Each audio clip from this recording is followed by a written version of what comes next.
Welcome to the Defense and Aerospace Report podcast. I'm your host, Vago Muradian. Our podcast is brought to you by Bell. Since 1935, Bell has been redefining flight. Learn more about its pioneering spirit at bellflight.com. Later in the program, our roundtable on the week in Washington. But first, the United States Navy has picked Fincantieri Marinette Marine to build its next generation anti-submarine warfare frigate in a hard-fought competition that included Austal USA, General Dynamics and Spain's Navantia, and Huntington Ingalls Industries. I should note at this point that Fincantieri Marinette Marine sponsors our naval coverage. Our other sponsors include Leonardo DRS, that sponsors our global coverage. Northrop Grumman sponsors our weekly cyber report and broader cyber coverage. Elbit Systems of America sponsors our trade show coverage, specifically our virtual Quad A coverage, as well as the upcoming V-SOFIC show. And of course, Bell sponsors this podcast. Joining us to discuss the decision are Byron Callan of the independent Washington research firm Capital Alpha Partners, Brian Clark, a retired United States Navy commander who is now with the Hudson Institute think tank, and our very own contributing editor, Chris Cavas. Everybody, welcome to the program. Thanks, Vago. Thanks, Vago. Great to be here, Vago. Chris, why don't you start us off? You just got off a call with Hondo Gertz, the Navy acquisition executive. Vice Admiral Jim Kilby was on that call, as well as Rear Admiral Casey Moten, who is the PEO, Small Combatants and Unmanned Systems. He joined us a couple of weeks ago on the podcast. Talk to us about what the Navy's rationale for this decision is. It's a bit of a surprise decision, given that General Dynamics and Huntington Ingalls, specifically Ingalls, have been sort of the two warship yards that the United States Navy has relied on, although Marinette Marine has built one of the two littoral combat ships, the Freedom class, in partnership with Lockheed Martin. Talk to us about why the Navy made the decision it made. Well, we don't really know a whole lot. I mean, aside from the fact that they obviously judged this the best contender, they didn't break it down a whole lot, and that's still privileged information. And they still will have to go and debrief all the other teams, the teams that did not win, on this decision and what factors went into that. So they're not ready to talk about that publicly yet, other than to say this is the ship that they wanted. This is the ship that scored the highest. I think you're right. It is a surprise. I mean, Fincantieri is a great shipbuilder with a worldwide reputation in Italy. This is the first. I think this is the first contract they've won outright. Ship contract in the United States. The shipyard that they bought in Wisconsin, Marinette Marine, was partnered with Lockheed Martin. Lockheed Martin was the prime on that, and then that was kind of a floundering privately owned shipyard. And Fincantieri came in and bought it, and really rebuilt the company, put over $100 million in capital investments into the facility. And it's a vastly different facility than what it was when Lockheed won the frigate contract. So there are concerns about, Marinette Marine is not to a lot of people who don't pay a lot of attention on a daily basis to this, is not a name covered in glory in shipbuilding with the LCS experience, the early LCS experience especially. But this is a very different place. It's a very different yard. Fincantieri brings a very different sensibility to this. It is surprising because Huntington Ingalls is probably they build 2 out of every 3 ships for the United States Navy, if you're not counting LCSs. The Navy's very happy with them these days, as happy as they're with anybody. They certainly would have had an inside track. General Dynamics Bath Iron Works is one of the more traditional shipbuilders in the country, and they were partnered with a very fine design from Navantia that was also had a lot of Lockheed Martin systems in it, and a lot of familiarity to the U.S. Navy. That was certainly a design that a lot of people at Naval Sea Systems Command would have recognized. Austal USA, the fourth one, was coming in with their aluminum, the version of their aluminum LCS, and one has to wonder what's going to happen with them in all of this. But Fincantieri they're an exceptionally solid shipbuilder. They certainly know how to do this. They have a solid design. Yet there are different elements in here that are new to the U.S. Navy. It has a very different propulsion plant than the Navy's used to. I actually thought that was their Achilles heel, because we've been building for 40 years. We've been building ships with just gas turbine propulsion. The LCSs are smaller; they're combined diesel gas turbine, but all of our combatants, frigates, cruisers, destroyers, have been gas turbine ships. This is a COD-LAG combined diesel electric gas turbine, and really one gas turbine. A very different plant, and it's a very European plant. And we'll see. It's very interesting change for the U.S. Navy. It is a plant that was optimized for the anti-submarine mission, because the version of the ship that won the competition was the Franco-Italian FREM, the anti-submarine and multi-mission ship that's in the Italian and the French navies. Chris, give us a quick update. It's actually a contract for one ship, and then option for another 9 for 10 total. Talk to us about the values of that contract and when we're going to be expecting delivery, because Hondo did talk about those details. He did. So this award is it's an almost $800 million, $795 million firm contract for detail design and construction. That's exclusive of a number of factors. All told, the first ship is expected to cost about $1.281 billion in constant fiscal 18 dollars. They expect, however, over the course of this procurement, that the average cost will go down to $781 million per ship, which is below their threshold of about, I think was it 800 million that they were going for. So it actually comes in below that. Well, it was a bit of the joke, right? As long as it's $1 below $1 billion each was going to be fine, I think was the joke. There you go. But you were also talking about the schedule. So I think they want the first 10 to be acquired, in other words, ordered or funded by 2025. They're looking for an average 4-year construction program, but detail design is going to start now on this ship. Detail design is what you do to actually build the ship. Construction no later than April 2022, with delivery in 2026. But IOC is later, and initial operating capability is later, around 2030, and then actually deploying is probably not going to happen until about the early 30s somewhere. So it seems to be a pretty long timeline, and we can talk about that later, but that's what they've laid down right now. I should also point out that Huntington Ingalls Industries also has sponsored our coverage in the past as well. Brian, let me go to you and talk and get your sort of sense on the capabilities of the ship, what it's going to be bringing the battle force. It is a very different ship, as Chris discussed. The architecture of it has a lot of European innovation to it, especially in berthing spaces. In fact, I think it's safe to say that the Fincantieri push drove NAVSEA to change some of those habitability standards to adopt a much more European approach to roomier berthing spaces. There's a centralized food core on the ship as well, having spent time underway as Chris has on the ship. Also, talk to us about the capabilities this ship is going to be bringing the United States Navy that the Navy does not now have. Well, Vago, the ship is going to be not the exact same ship, obviously, as the FREM that's currently in service, because it'll incorporate these features that the U.S. Navy wanted to incorporate, because it's intended to fill an important gap in today's fleet architecture, in that it's intended to provide essentially the same capabilities as the destroyer fleet of today, but with a lower level of capacity. So it's supposed to be a cheaper version of what you get with a DDG-51. And the intent there is in large part to address this ASW mission, because today anti-submarine warfare is something that really among the surface fleet, only the destroyers are able to do. Eventually LCS might be able to contribute, but those destroyers have a lot of other missions that they have to do, like air defense, ballistic missile defense, surface attack, be command and control platforms for future distributed lethality, surface action groups. There's a bunch they have to do.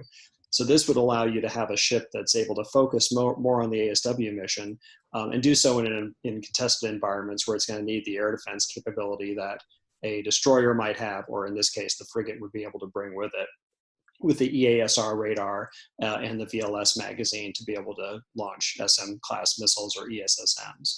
So that's got that key set of capabilities, and I would say it's not a high-low mix like some people have said. It's more like a big-small mix, where the frigate ends up having a lot of the capabilities of the larger ship, but just in a cheaper package that you can maybe have more of, and they can certainly be freed up to do the ASW mission instead of being tied down with air defense responsibilities. Now, to the specifics of the FREM, I agree with you. I think there's the habitability on the FREM. I've been on the FREM.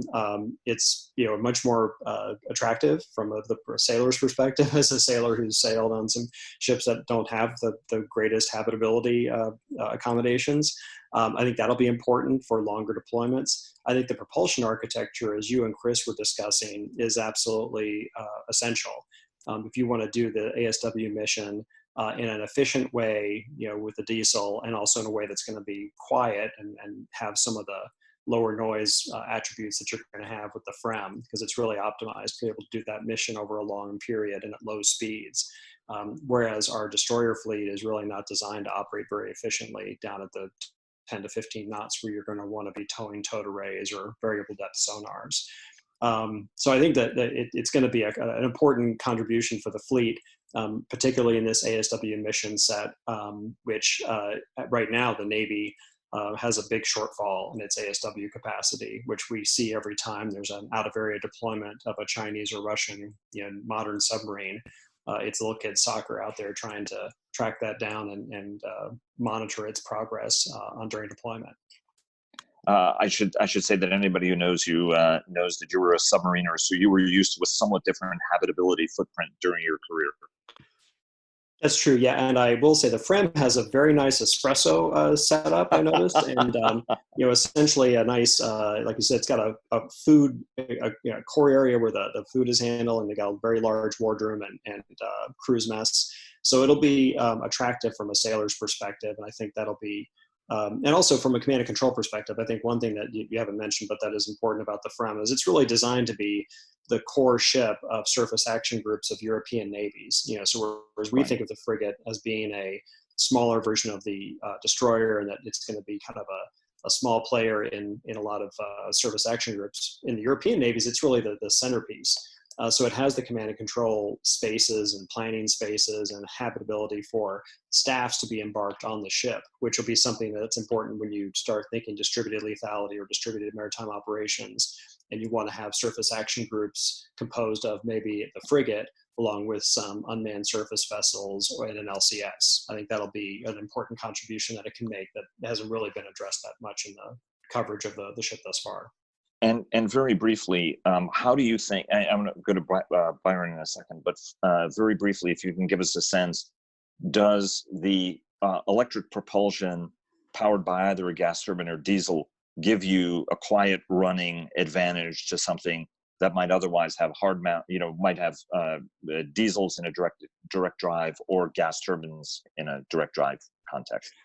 Yeah, absolutely. So it does allow you to create a propulsion architecture that doesn't have as many moving parts, to have all the gearing necessary to, have the diesel through a reduction gear get down to a speed that is appropriate for a propeller. Same with the challenges with gas turbines that operate at much higher speeds than the propeller would ever operate. So this eliminates some of that propulsion gear that you need to have, which all creates noise and all has to be sound mounted. So it could be a way of lowering expenses as well. More importantly, perhaps, it gives you a way to really carefully adjust your speed at those lower speed levels, whereas the gas turbine is not very efficient, and it's hard to manage your speed when you get down to lower speeds with the gas turbine, and you're having to use the variable pitch propeller to do a lot more of that speed management, which is noisy. So it allows you really to be quiet at low speeds in a way that some surface combatants have difficulty doing. And I should also note, it's a fairly large ship, so it's got a lot of internal volume for growth, which is one thing that the Navy also was looking for. Byron, let me bring you into the conversation. What do you think are some key takeaways here? You study international programs often. I think this is a first on that kind, right? I mean, there were a couple of firsts and a couple of advantages all of a sudden that may convey from this. Well, I think it's interesting. Chris and Brian may correct me on this, but I think this is probably the first time, really, since the early 1940s that the U.S. Navy has selected a non-U.S. design. You may have to go back to the Liberty ship, and that wasn't necessarily the U.S. Navy that selected that. It was a U.S. Maritime Commission. That was a British design. I don't think, from my perspective, from kind of the stock market perspective, I don't think there was a high expectation of favored horse in this competition. It's funny, General Dynamics just had their earnings call this week. They didn't even mention it during the call. Huntington Ingalls had an investor day, I guess back in February. They were mum on this thing. And I think, Chris and Brian could probably attest to this too. It was amazing how tight-lipped Huntington Ingalls had been about their entrant in this particular competition. So I suppose the other thing, as much as we talk about the design, I think the interesting thing is going to be building a ship that size, I'm curious. I know Marinette clearly thought through this a lot. They had a pretty interesting display at Surface Navy Association about the yard layout that they were going to use. But, there are always workforce issues at any of these shipyards. And I think that's going to be another interesting thing, a risk factor that you may have to weigh beyond the actual design and into the production and procurement of this particular ship type. You also believe that this could give the FREM an international competitive advantage after a good run for the Type 26 in the UK, Australia, and Canada. The U.S. really, we haven't been in the export market. We've cascaded ships that have reached the end of their lives with the Navy, but it is intriguing. Type 26, which was not in this competition, had won both the Australian and Canadian competitions. Now those ships are going to be built in Australia and Canada, but it does breathe new life into the FREM. It's possible there are going to be other countries that look favorably on the fact that this will have U.S. systems on it. So you get into these interoperability questions. And I think, beyond the question of time, I think you mentioned it appears, the actual length of time from this decision to when it enters in service is curious. But, ultimately that ship could prove to have an export market, or maybe not an export market, but a broader international market in the 2030s. And and we've got about a minute left. Who can give us kind of a sense on why 10 years? That's a very, very long time. Everything about this program was supposed to have moved quickly, and it hasn't really moved all that quickly. Why 10 years? I think absolutely they're going to have to look at moving that timeline up. Originally this ship was supposed to deliver in the mid 2020s. The timeline they're talking about now is going to be a 10-year timeline, which seems too long given the fact you've got a mature design that you're obviously adapting and they can build at Fincantieri or at Marinette. So I think they're going to have to move that timeline up, absolutely. And there's really no reason why they couldn't move it up 2 to 3 years, just based on the track record of other ships that have had at least a mature design to start with. A key to the expansion of the Chinese Navy is their ability to field designs very quickly, and especially field new ships very quickly. And their construction times have really shrunk. They spend about a year to build their frigates, the Type 54As, and those ships, and this is now a mature design to be fair, but those ships have actually deployed, as in worldwide deployments, within 3 months of commissioning, which is astounding. The second Type 075 assault ship, 40,000 tons of excitement, is only the second one that they've ever built. It has been assembled and launched in about 9 months, which is unbelievable. So, it's at some point people are going to start asking questions about how come the Chinese are doing this so fast? How can they do this? Why is it taking us so long? There may be pressure down the road, is all I'm getting at. Guys, thanks so much for joining us. We really appreciate it.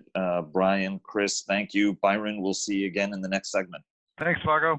Thank you, Vago. Thanks a lot, Vago.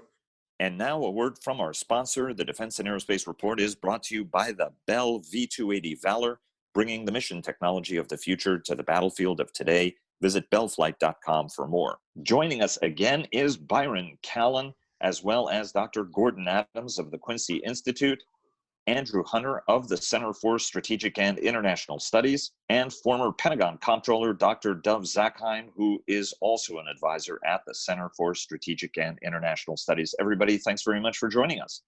Thanks for having us. It's been another devastating week. In 6 weeks, more than 62,000 Americans have died, and a record 30 million have applied for unemployment in the wake of this pandemic. The government is continuing stimulus efforts. That to date, if my math is right, has included about $4 trillion from Congress, as well as trillions more in Federal Reserve Act, and a pledge by Fed Chair Jerome Powell to do even more.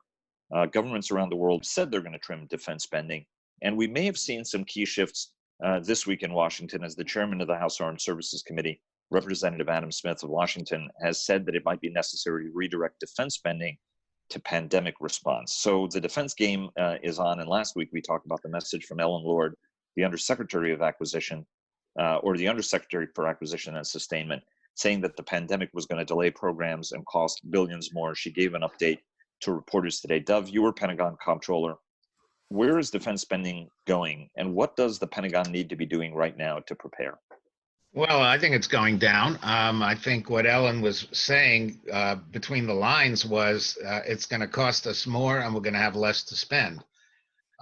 Clearly, the pandemic has changed a lot of things. And one of the things that's changed is there will be defense money going for treating another pandemic. And especially if we have one in the fall, that'll clinch it.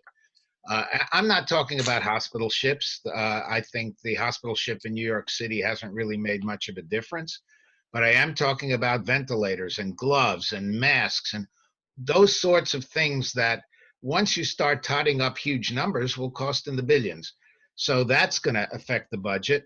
I've mentioned on this show before, I think that if interest rates eventually go up, that will affect the budget. And then one other thing that I think is undermining the credibility of the budget is what just happened a few days back when Mark Esper, the Secretary of Defense, in order to save some $545 million of cuts to MILCON in the United States, in order to divert those to the precious wall of the president, turned around and said, no, I won't take it out of the states. I'm going to take it out of overseas, including $271 million. That was 274, excuse me, that was meant to go for the European Deterrence Initiative. Well, what does that do to the national security strategy? What does that do to the national defense strategy? What does that do to our credibility with our allies? And most important of all, what message is that sending to Congress? Certainly not the best messages at the end of the day. Gordon, you oversaw defense spending at the Office of Management and Budget during the Clinton administration. What's going on in OMB right now, and where do you think we are in this game? I mean, we've been talking about cuts and what it's going to look like for many weeks on the show since the very beginning of the pandemic, because we all knew that of the magnitude of the stimulus and the impact that we were going to have. Where do you think we are? Where are we going? And what do we know now that we didn't know last week? Well, I have no doubt that OMB is totally scrambling on this, because they're at the OMB worker bee level. They're having to deal with the spending implications across the whole government, and they're looking for resources to do it. I doubt that there's much appetite at OMB for Defense Department coming in with big dollars for additional money in the next round of stimulus. Just not going to be too terribly welcome at the Office of Management and Budget with all the things they have to deal with. And DOD's, the credibility of DOD's argument for making such a case is somewhat limited, I think. Dov's quite right. The hospital ships are not especially useful.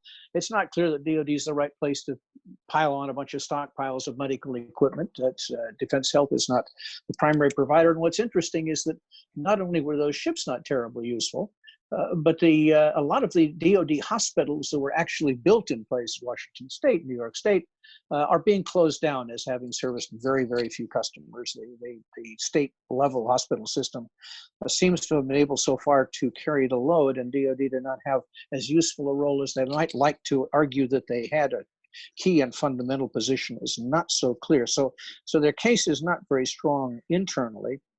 And in the external budget environment, there clearly is some kind of a consensus, maybe a false one emerging, that defense resources in the medium term for the next fiscal year, next couple of fiscal years, are going to be challenged because of the need to respond to the pandemic. A lot of people have been commenting. Dave Barno and Nora Ben-Sahil had an article this week that talked about the fundamental changes that they expect to happen, including a stepping back on the numbers of buys of legacy systems, including a shrinkage of force structure, which is something that we talked a bit about before. And the Adam Smith statement is quite telling. Smith is basically saying, not here, not a defense add-on. The absence of serious claimants for the 17 million already there demonstrates that DoD is not going to be a central player here. And all of that suggests that at least for the moment, the budgetary environment is turning. And I think we do see politically attempts to recreate a case. Ellen Lord's statements attempt to say we're going to incur big costs and delays, and we have to speed up progress payments, and all the things that we have to do for the defense industrial base are going to cost us a lot of money. That may be true, and in this political environment, it may not be compelling. So I think from the White House perspective, there's not a bum's rush for pumping more money into the Defense Department as a way of dealing with the coronavirus crisis in the United States. And the medium-term outlook, not that promising, I think, for any major increases, maybe even reductions in DoD resources.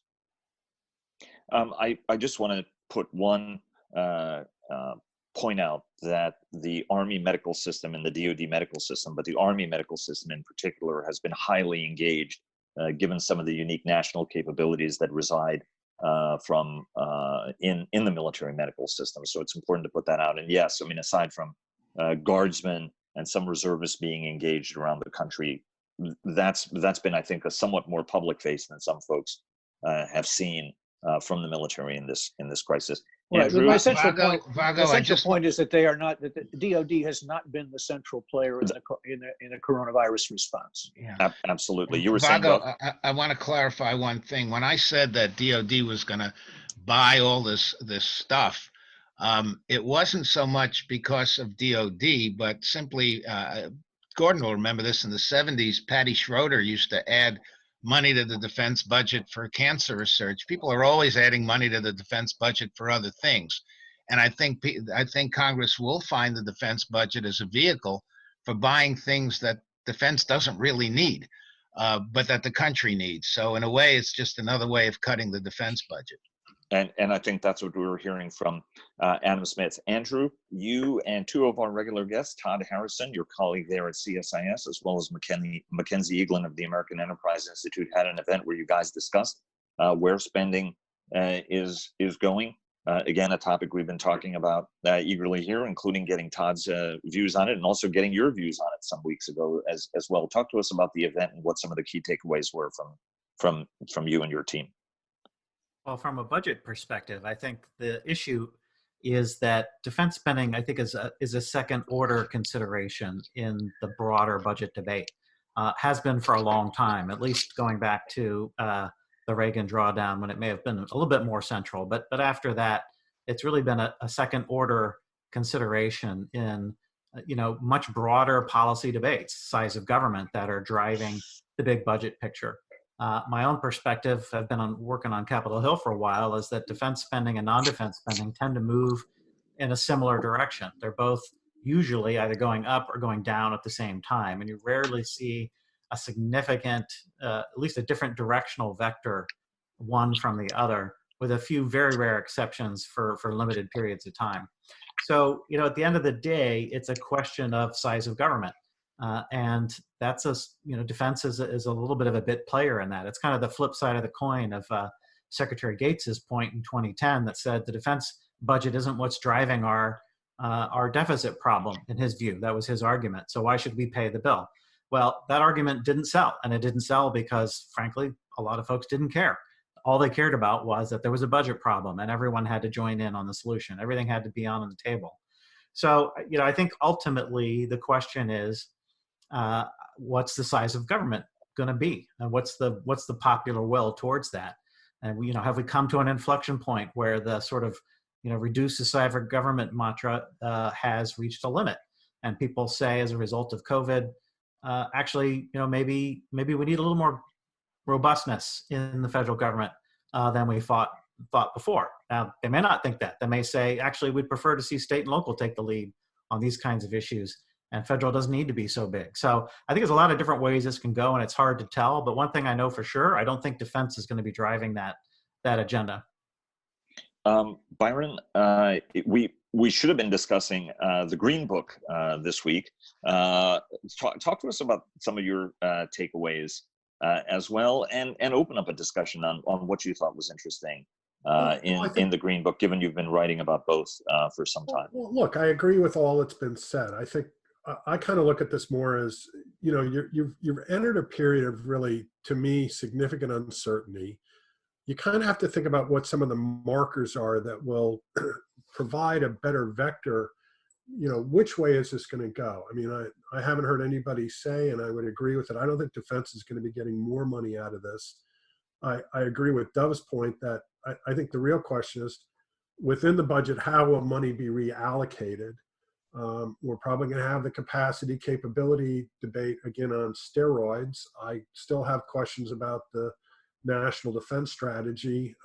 Certainly it's not going to get the 3 to 5% real growth that leadership has said that it needs.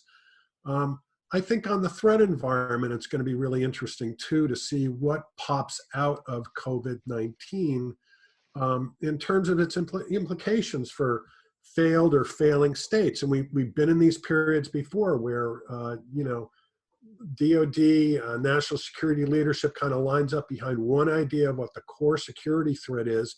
And then something comes in out of left field that just upends all those assumptions. And it's going to reorder some of the internal priorities for defense spending as well, too. So, and you have to think about, obviously, the 2020 election and what a new administration may bring if Biden is elected. How might they view some of these really core thrusts right now in current administration plans for things like strategic modernization? Dove has also pointed this out on some of the prior episodes, but I absolutely think, what happens to European and Asian defense budgets is also going to weigh heavily on U.S. budgets. And finally, I agree with Andrew's point. I think this is a question about not just the size of government, but what's the role of government here? I pulled a little quote, and unfortunately I think it should be attributed to Stephen Metz, who's at the Army War College. But he made this comment. He said, I think the real question here is our conceptualization of security. Will it shift from defense against identifiable enemies or to an augmented sense of national resiliency? So this is going to cut through the healthcare system, the education system, the social security safety nets that are out there. And you get into these, what's the capacity of the United States to generate military power? And it's not just what sits at the pointy end of the spear. It's really that kind of whole of government approach. And I think this is one of those moments or periods where we're really going to be asking a lot of very fundamental questions about the capacity and ability of the United States to generate and sustain military power. I just want to point out to everybody that Michelle Flournoy, the former Undersecretary for Policy during the Obama administration, is going to be, and is now with West Exec Advisors, is going to be joining us for our Andy Marshall series conversation on Saturday. And we did talk about some of those topics. And there is this sense where the defense cutting is going to be something that's going to be very difficult and very ginger, given that it is an election year, although all bets certainly would be off the year after that, especially as threats continue to mount. And it's along those lines, Dove, that I'd like to bring you into the conversation, because you've got a little bit of information that's utterly fascinating and could be one of those things that does become significant, particularly from a Russian leadership standpoint. Well, yes, and this really goes to Byron's point about things coming out of left field and whether we're prepared to deal with them. I got word just before the show went on that Russian Prime Minister Mishustin has got COVID-19. And he's obviously, as prime minister, in very close touch with Mr. Putin. Putin is 67 and he's still playing hockey. So this is this could be a really wild development if Putin catches it. And what it really underscores, to reinforce what Byron said, is we just don't know how things are going to play out. And the big problem we face is that our bureaucracy, even the defense, or maybe especially the defense bureaucracy, is not noted for dealing with unforeseen consequences. That takes leadership, and that's a huge question mark. Gordon, what do you think? Gordon, I want to go to you because one of the things that Michelle said in her comments was that actually some of the highest payoff things when it comes to partnerships and working together are actually not the important, are not the expensive things. That some of the diplomatic initiatives and the aid and the help and the leadership the United States provides are actually not all that expensive. I don't want to read anything more into those statements because I think that those are really self-evident in terms of the benefits that we reap from it. From your standpoint, what are the key things to bear in mind as we go into this process? As somebody who's studied this problem for the last, 6 decades. Well, I think the first thing to keep in mind, and it's something that is a point that I've made, it's been made on this show many times, and that is that starting about 1985, the budgetary for environment for defense outside of wartime has been driven by external environments in the budget. And we now have, of course, a massive expenditure in an environment that's external to the Department of Defense dealing with the response to the coronavirus. The way defense's resources will be determined in the next coming years is, I think, going to be heavily influenced not only by the political outcome in November, but by the budgetary environment that results from it. If the Republicans retain the Senate, it's going to be a highly contested budgetary environment. If the Democrats win the Senate, even though the 60-vote problem is a problem for the Democratic Party, and the Democrats win the White House, there is going to be an externally imposed discipline on defense. It's not going to be an argument about defense. It's going to be an argument about government priorities and spending. And I think I predict that the Republican Party will suddenly discover deficits as a major problem if they lose the Senate and the White House in November. So the external environment is the first and most important and biggest things. The second thing, particularly for Michelle, I mean, she was around in the defense departments that Bob Gates was responsible for. And Gates made this point many, many times. That is to say that it's a lot cheaper to engage in diplomacy and economic assistance in the work of the civilian foreign policy community than it is to send forces around. There is more compelling evidence now that that may have to be the case. And I expect if she were to end up as the Secretary of Defense, it's a position she would probably support. All the while, like Bob Gates, she would defend a level of spending for defense, just asking for non-defense funding in the foreign policy arena to be increased. But I think if the Democrats win, again, politics is going to drive this a lot. There's going to be a lot of energy in the White House and in the Senate for a more balanced toolkit in terms of dealing with the international environment. And given the pressures on defense, an effort to increase the capacities and capabilities of the State Department, the development agencies, as a different way of engaging the world. So things that are kind of external to defense will be doing more to drive the defense outcome than the defense definition of the threat, the national defense strategy, anything that's been done over the past 2 or 3 years. Well, look, I mean, fundamentally, I think we should acknowledge that the national defense and the national security strategies are dead beyond reasons of budget. Dead in the water. You have to have a consistency of message across all pieces from the very top of government through the defense secretary on down and out. And that consistently, sadly, tends to stop at the level of the national security advisor or the secretary of defense. There is no doubt in my mind that Mark Esper believes that and Ambassador O'Brien believes that. But the question is whether that message is embraced from a more senior level. I want to go to China in a minute, but wanted to give Andrew an opportunity to jump in here as well. Yeah, no, I think I agree with what's been said. That we have basically bargained away the budgetary room required to execute the current national defense strategy. It was, interestingly enough, a bipartisan strategy in many ways. It was something about which within the defense community there was a reasonable amount of consensus. But practically speaking, the resources to accomplish that strategy have been put to other priorities. Already with tax cuts and now with COVID, that's where we are. And I should also note, right, that Jim Mattis also used to be fond of saying, if you're going to take away, foreign aid, you might as well buy me more bullets, because that foreign aid helps me address and resolve a whole series of challenges before they get kinetic.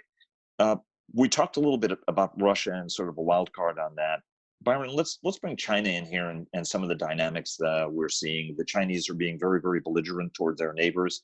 The CSIS does a tremendous job. We had Greg Polling on this week to discuss the Asia Maritime Transparency Initiative that tracks, all the nefarious things the Chinese are up to on a fairly regular basis. Give us your sense on where that dynamic is going and what it's going to mean, especially at a time when a very angry America and world confronts an increasingly xenophobic and nationalistic China. Yeah, well, I mean, I think the other little event was, Commerce issued some new rules that basically impact commercial technology that's exported to China from the United States. I don't really want to go into the details on that, but, it's just another log on this fire. And then there have been media reports that the administration is looking at harsher retaliatory measures. So I think we talked about this before. The line from the Bugs Bunny episode, "Let's pile on the rabbit." And I feel that's what's going to happen here. China is going to be the rabbit. There's going to be a lot of people trying to pile on it. There's enough debate within the community people that I've listened to or talked with that, there's still a range of issues about, is China really going to come out stronger than this? Is it going to be problems for Xi? There's kind of maybe a secondary issue, which is what's going to happen in North Korea. Does Kim have COVID-19? Could that be a problem on China's border? So again, I just keep coming back to this. I think the COVID-19 is going to be one of these things that's going to change a lot of the way that we're thinking about and assessing current security threats. And you just need to be very agile and probably think about scenarios here and not just one steady course that the nation and industry can follow. Vago, can I jump in here? Of course. I got hold of an article that I actually quoted quite heavily from one of Australia's leading strategists. And he told me that he's got most of the Australian military supporting him, which is that China's doing two things that we really need to watch out for. One, we are watching out for, which is all their exercises. Now they've gone near Okinawa a couple of times. And that's Mac Thornberry's initiative on the Indo-Pacific Deterrence Initiative. But there's another side too, and that is that China is once again telling everybody that their system is much more effective than the West, which is what they did during the 2007 and 9 economic crisis. And they're saying, look, we're the ones who are now supplying you with equipment. Where's the United States? We're the ones that are sending out the doctors. Where's the United States? We're the ones that are opening to the world. The United States is closing to the world. So that's a factor we have to consider as well. And not just in terms of how we deal with China, but how other countries, particularly the Europeans, deal with China. Andrew? Thanks, Vago. Yeah, I mean, I think we also have to keep in mind that the competition with China is a military competition. Yes, it's also an economic competition. And to Dove's point, they are making a case that goes far beyond simply a case about national security. They're making a case purely about effectiveness. And for a lot of countries, what that translates to is economic effectiveness. And, for a number of years, the Trump administration had a counter argument that the U.S. economy was doing quite well. That's been taken down a notch. And I think fundamentally, it's that strategic economic competition, which is going to drive consequences down the road, major consequences for national security. The competition with China is an all-access competition. It's a diplomatic competition. It's an economic competition. It's a military competition. It's increasingly a cultural competition in terms of the movies that Chinese studios are funding and the messages that they want to deliver to the American people. And on top of all of that is also an intimidation strategy that is predicated to a degree by China telling even our closest allies in the region, the United States doesn't care about you. They care about trade deals. We took care of that. You still live in our neighborhood and they don't care. And so that's, it's one of the things we discussed with Greg Polling that was so compelling was that the weight of the Chinese pressure is so insistent that countries put up a struggle to a degree and then pretty much run out of gas, and then the Chinese just continue, whether it's on fishing rights or territorial rights or anything else. So that's that component of it about why sort of consistency of message and the active leadership role to organize everybody against China, or at least to stand up to China, is so very, very important. Any last thoughts as we part for the week? Well, I just wanted to add to that. I mean, as much as we've talked about pressure on defense spending, I think that's going to create a real tension within the Department of Defense and the whole national security community. Is, kind of, you laid out that scenario for China, that's going to put a floor on defense spending. I think that the real question is going to be, how might it change some of the approaches that we've looked at countering China, and it may play to the broader whole of government approach. Maybe there's going to be more diplomatic or foreign aid to offset some of these issues. Leadership is plane flights, telephone calls, and visits, right? But I think that's going to be a really fascinating issue for industry to navigate in the next 5 to 10 years, which is, I don't think anybody thinks that the U.S.-China competition is going away. But I think it's also it could moderate or warp in ways that will, again, alter some of the current trajectories we have for what we're trying to do in Indo-Pacific. And the other thing it's going to do is, Vago, is going to force the department once and for all to confront where it can focus and where it can focus less. And that really points to the Middle East, and that one plays to the president's interest, who really wants to pull out of there. So even if he's back, there may be a real push to get out of the Middle East even faster. And you got a hint of that because one of the other cuts in the MILCON to fund the wall came out of MILCON in Jordan. Now, think about that. Jordan is a very close ally, and pulling money out of there, that's something to notice.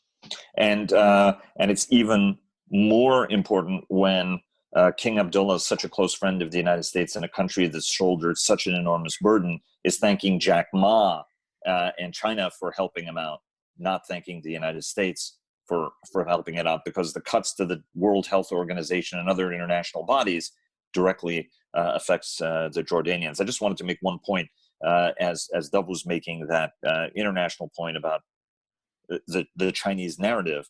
I think Adam Smith is right when he says the most important thing we can do is to show the world how democracy works and works well.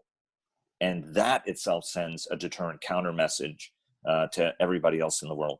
I just want to go around really, really quickly with everybody in a kind of a very, very brief lightning round, because we're out of time. How do you guys think the overall national security dynamic is going to be affected, especially given how hard this hit is going to hit our allies? And then what's kind of a second order consequence, right? I mean, a Greek debt default almost tanked the entire global economy. An Italian debt default would be something that would be even more devastating, given it's the 8th largest economy in the world. How do we need to think of that? Well, Vago, let me jump in just real quickly. I think we're seeing coming out of this a continuation of a trend that was in existence even before the current administration came into office, and that's a kind of a general rebalancing of influence in the world. I was struck this week because the Stockholm International Peace Research Institute released its latest estimates of defense spending, that the top 5 military spending countries in the world in order are the US, China, India, Russia, and Saudi Arabia. I want to point out there's not a European country, unless you count Russia, in that whole bargain, right? France falls into the next 5, UK, Germany, Japan, they all fall into the next 5. And there were decades when the US was way out in front, and the UK was second, France, Germany, Japan were 3, 4, and 5. That simple statement about what defense expenditure says there's a reshuffling of the deck going on in the world. It seems to me the coronavirus and the administration's response is simply accelerating that reshuffling. Dov? Well, until this virus, I didn't agree with Gordon on that. But now I think we have basically scored an own goal. We keep trying to score more of them, and we are opening the door to China. I think China will step in and try to help Italy out. they will help others out. We are closing our doors while China's opening theirs. And so, yes, there is going to be a rebalancing because we've shot ourselves in the foot. Andrew, and then Byron. Last word. Well, Vago, I'm gonna be the voice of optimism. I think we shouldn't discount the strengths that the United States still has, which is the strength of our democracy, the strength of our. Whoever is doing that, hold on a second. Whoever is doing that, it is very noisy. But I'm going to be the optimist, and I think we shouldn't totally discount U.S. strength because we still have the strength of our democracy, the strength of our economy, the strength of the innovation sector that we have in our academic college and university system. So I think we still have a lot going for us, and I think our strategic competitors have a lot that they have to worry about. Russia in particular, but China as well, demographic issues and other things. So I think we are in a bad spot. I think things are not great. Our influence has been taken down a significant notch, but we also can't be so concerned about our own failures, although we should be concerned about them, that we ignore what's going on with our competitors as well. The opportunities are still there for the U.S. to seek and gain advantage. That's not going to go away. We absolutely can bounce back from this within, let's say 5 years. Byron?